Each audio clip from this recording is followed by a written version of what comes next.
What's up, everybody? I'm Seslowsky. Thanks for tuning back into RosterWatch. Each week on this video, we're going to provide you with sneaky $0 bid players that you could pick up today that could be of great value to you down the road.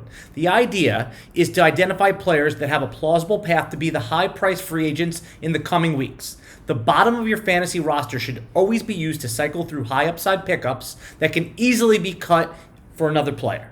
The first player I want to talk to you about is Jeff Wilson, the running back on the San Francisco 49ers, currently only 5% rostered. This is Jeff Wilson's second appearance on this video. We identified him before his big 2-touchdown week back in week 3. Hopefully you were able to scoop him up for a $0 bid at that time. Wilson was always meant to be a short-term fill-in and then drop to speculate on the next player.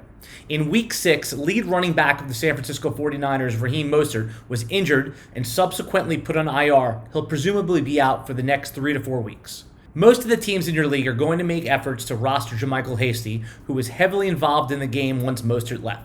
Let's not forget it was Jeff Wilson who was the lead running back the last time Mostert went down. Wilson was not active last week due to a calf injury. If he is practicing this week, it is plausible that he indeed is the lead running back for this team.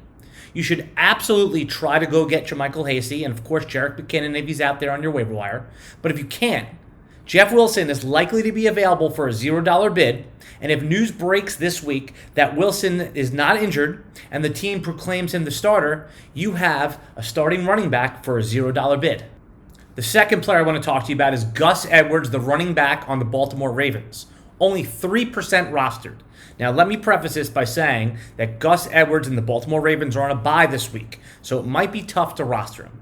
But Edwards has also appeared in this video in previous weeks.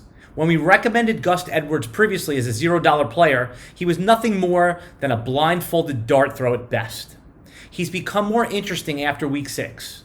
Lead running back Mark Ingram was dinged up, and Edwards had 14 rushes, became the lead running back on Baltimore, not J.K. Dobbins, who had 9 rushes. Baltimore is heading into the bye, as I just spoke about, and your league mates are unlikely to even consider Gus Edwards.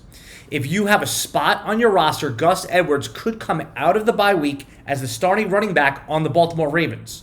Holding a player through a bye is always tough, but the upside is there, making Gus Edwards a very interesting $0 bid.